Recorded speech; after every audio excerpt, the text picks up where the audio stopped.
So now we discuss about neighborhood of a point.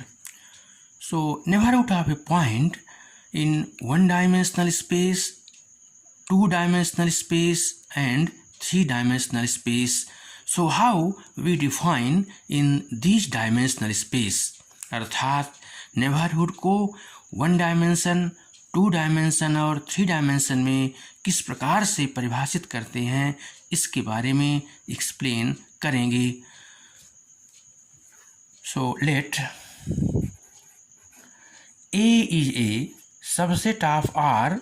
R is nothing but set of real numbers, and P is any point of R. Then A is called neighborhood of P.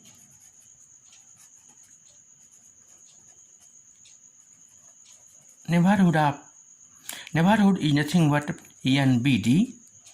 Neighborhood of P if there exists an open interval. If there exists in an open interval P minus epsilon, P plus epsilon, such that this open interval contained in A. Okay, तो यदि A R का subset है तब किसी बिंदु P, जो बिंदु P set of real numbers का है, उसके लिए A को P का नेबरहुड कहते हैं यदि एक ओपन इंटरवल का एग्जिस्टेंस इस प्रकार से हो कि वह ओपन इंटरवल समुच्चय A के अंदर निहित हो. अर्थात यदि ये सेट ऑफ रियल लाइन है and A is a subset of R, so when we can say capital A is neighborhood of P, so if P lies between this thing, means if P is here, so बिंदु P द्वारा बनाया गया open interval P plus epsilon and P minus epsilon, this thing should be contained in A. Okay, so if P is here, means if this is A and P is here, so this open interval, okay, so here P is, if P is boundary of A, so A is not a neighborhood of P because this interval not contained in A. Okay, so this is the basic definition of neighborhood of a point. Okay, so some examples of neighborhood. So first example is open interval is a neighborhood of its points. Open interval is means AB, this thing is a neighborhood of each of its points. Okay, तो प्रत्येक खुला अंतराल अपने प्रत्येक बिंदुओं का neighbourhood रखता है. क्यों? देखिए, this is real line and this is an open interval. तो इस ओपन इंटरवल में इंड पॉइंट शामिल नहीं होते हैं, ये इन पॉइंट्स के अंदर का सेट होता है. अर्थात ये ओपन इंटरवल अपने प्रत्येक बिंदुओं का नेबरहुड रखता है. अब यदि यही बात करते हैं क्लोज इंटरवल की, तो क्लोज इंटरवल में इन पॉइंट्स के अलावा वह सभी बिंदुओं का नेबरहुड रखता है. तो दूसरा उदाहरण हो गया close interval AB is the neighborhood of each of points between A and B. Okay, between A and B. Means in this case, if this is and these are points, means this is A and this is B. So since in closed interval these point contained in closed interval, तो close interval में इन बिंदुओं के अलावा सभी बिंदुओं का neighbourhood रखता है। तो ओपन इंटरवल की क्या बात हुई, इसके अपने सभी बिंदुओं का रखता है। क्लोज इंटरवल में क्या है, इन बिंदुओं को छोड़ करके, इनको छोड़ करके सभी बिंदुओं का नेबरहुड रखता है। अब देखते हैं सेट ऑफ रियल लाइन के लिए। तो third example is for the set of real numbers.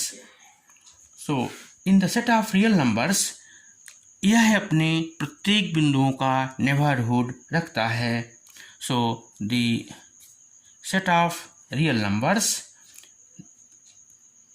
is a neighborhood of each of its points. Okay, and similarly for the set of rational numbers, so set of rational numbers में यह अपने किसी भी बिंदु का neighbourhood नहीं रखता। the set of rational numbers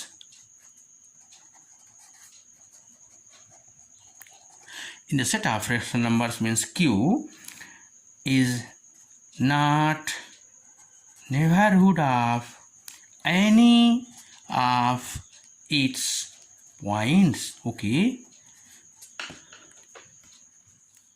now we define for the empty set. So empty set is neighborhood of each point. आप कहेंगे कि अरिक्त समुच्चय में तो कोई बिंदु ही नहीं होता। तो देखिए, चूंकि इसमें कोई बिंदु नहीं होता, अर्थात यह किसका नेबरहुड रखेगा, इसका मतलब यह प्रत्येक बिंदुओं का नेबरहुड रखता है। So phi is neighbourhood of each of its points. Okay, so this is very important condition for null set. Now next example is that कि every finite set is not a neighborhood of any point. कोई भी परिमित समुच्चय अपने किसी भी बिंदु का नेबरहुड नहीं रखता। means a finite set is not a neighborhood of any point. तो आप ये कहेंगे कि कैसे यह नेबरहुड नहीं रखता। तो देखिए, यदि ए कोई सेट है 1 2 3, एक परिमित समुच्चय है, तो यह अपने किसी बिंदु का नेबरहुड नहीं रखता। प्रूफ करना है तो क्या परिभाषा होती है कि यदि कोई सेट अपने किसी बिंदु का नेबरहुड रखता है तो वह उस बिंदु द्वारा बनाया गया ओपन इंटरवल को कंटेन करे। तो suppose A belongs to capital A means यदि 1 की बात करें, 1 बिलोंग्स टू कैपिटल ए, तो यदि यह ए 1 का नेबरहुड है तो 1 द्वारा बनाया गया open interval 1 minus epsilon 1 plus epsilon subset होना चाहिए ए का। ओके, तो देखिए, यह एक ओपन इंटरवल क्या होता है, अनंत समुच्चय होता है। ओपन इंटरवल में कितने पॉइंट होते हैं, यदि 1 माइनस एप्सिलॉन 1 प्लस एप्सिलॉन की बात करें तो इसमें होते हैं अनंत बिंदु। जबकि ए क्या है, ये सेट ऑफ फाइनाइट पॉइंट्स। तो अनंत बिंदुओं का समुच्चय does not a subset of A. Therefore 1 के लिए A is not a neighbourhood of 1 and similarly a is not a neighborhood of 2, a is not a neighborhood of 3। इसका मतलब हुआ कि a finite set is not a neighborhood of any point. Okay, so these things are very important for one-dimensional space. Now we explain the same neighborhood in two-dimensional space. तो जैसा कि हम जानते हैं कि two-dimensional space में so neighborhood in two-dimensional space. So in two-dimensional space, suppose this is two-dimensional space. So a set in the plane is neighborhood of point P. Suppose this is a plane and this is a set capital A and this is point P. So A is said to be neighborhood of point P if a small disk around P is contained in A. Means this is a small disk, this is a small disk. In two-dimensional space, this is a disk. So if this disk contained in A, then we say this A is neighborhood of P. Okay, so what is the definition? So definition is that let A is a set in the plane is nothing but two-dimensional space. So A is neighborhood of P. So let A is set in the plane and P is also a point in plane. Okay, then A is called neighborhood of P if a small disk around P is contained in A. Okay, is contained in A. So this is A and this is any point in the plane. So A is called neighborhood of P if a small disk containing P, means this would be same disk in two-dimensional space. So A contained this, then this disk. So we say A is neighborhood of P. Okay. So here in two-dimensional space, suppose this is rectangle or this is a rectangle. So these are in two-dimensional space. Okay. So suppose this is A or this is B. So if P is in here, these are points. So P द्वारा बनाया गया open disc, तो ये disc इस B के अंदर है, तो कहेंगे कि B is a neighborhood of P. This, okay. And similarly in for this case. But यदि P यहाँ पर स्थित है, बाउंड्री में स्थित है, तो बिंदु P द्वारा जो बनाया गया ओपन डिस्क वह जो है B कंटेन नहीं करेगा. इसका मतलब क्या हुआ कि टू डायमेंशनल स्पेस के लिए बाउंड्री पर जो पॉइंट स्थित होते हैं, बॉर्डर पर जो पॉइंट स्थित होते हैं, उन पॉइंट्स के लिए यह A नेबरहुड नहीं है. क्यों? क्योंकि इन बिंदुओं द्वारा बनाई गई डिस्क A पर कंटेन नहीं होगी, अर्थात A उनको कंटेन नहीं करेगा. इसका क्या मतलब हुआ कि a closed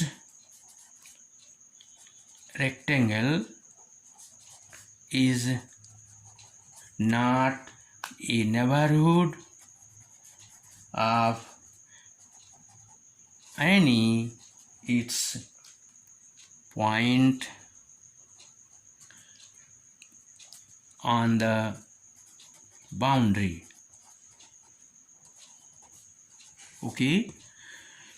So now we explain in three-dimensional space. So in three-dimensional space, how we define neighborhood? So in three-dimensional space, this neighborhood is nothing but open ball, because in three-dimensional space, like one-dimensional line, two-dimensional rectangle, square, circle, but in three-dimensional space like cuboid, sphere, ball, so these things are in 3-dimensional space. तो 3 dimension में हम neighbourhood को open ball कहते हैं, अर्थात open ball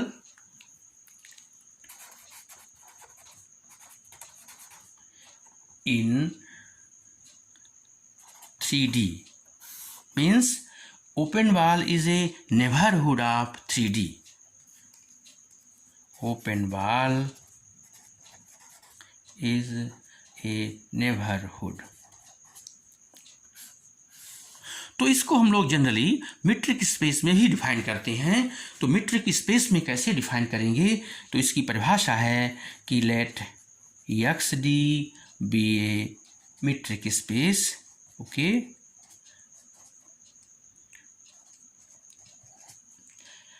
and A is subset of X, तो let P belongs to X, then A is called neighborhood of P if there exists an open wall,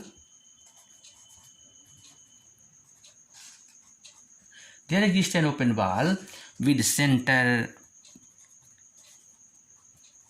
P and radius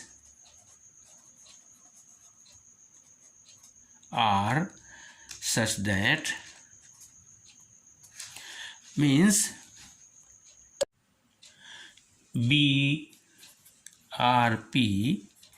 So this is the notation, okay, is equal to B P R.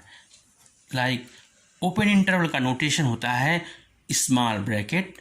So this is the point and this is the positive real number BPR. So is equal to X belongs to capital X such that DXP less than R. Okay. So suppose in 3-dimensional space this is X, okay, and this is any point, this is point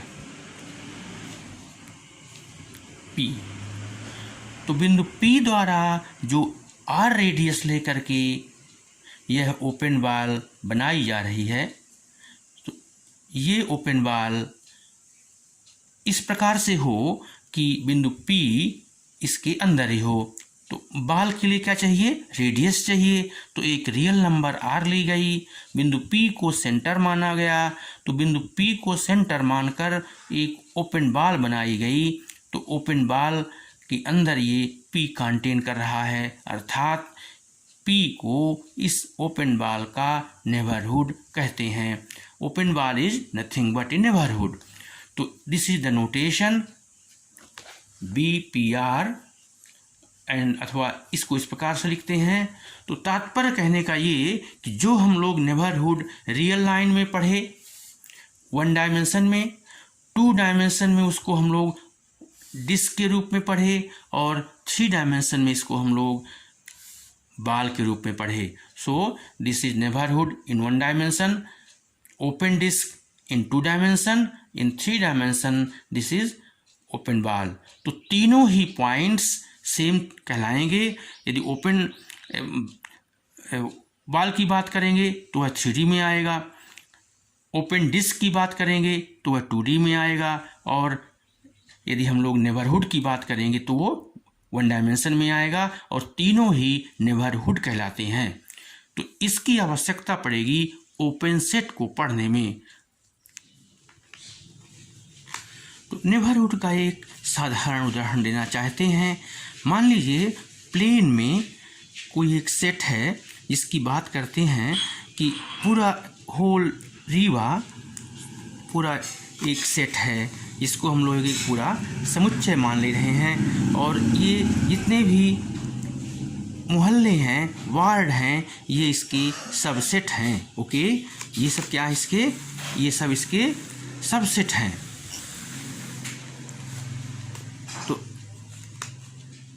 whole set R and these are subsets of R. Okay, so यदि आप रहते हैं इंदिरा नगर में, तो आपका बनाया हुआ घर इस इंदिरा नगर की बाउंड्री के अंदर स्थित है, अर्थात आप नेबरहुड हैं इंदिरा नगर की। ओके। अब फिर से यदि किसी आप मकान में रह रहे हैं, किराया से रह रहे हैं, तो आप जिस मकान में रह रहे हैं उस मकान की एक बाउंड्री होगी, उस निश्चित बाउंड्री के अंदर ही आपका मकान है, अर्थात आप इसके नेबरहुड हैं। एक बात आती है कि कोई पॉइंट किसी सेट का नेबरहुड होगा अथवा सेट किसी पॉइंट का नेबरहुड होगा। तो ध्यान देना है, यहाँ पर दोनों ही बातें सही हैं। पॉइंट भी सेट का नेबरहुड कहलाता है और सेट भी पॉइंट का नेबरहुड कहलाता है। चूँकि जो बड़े होते हैं नाम उन्हीं का लिया जाता है, इसलिए यहाँ पर सेट को पॉइंट का नेबरहुड कहते हैं।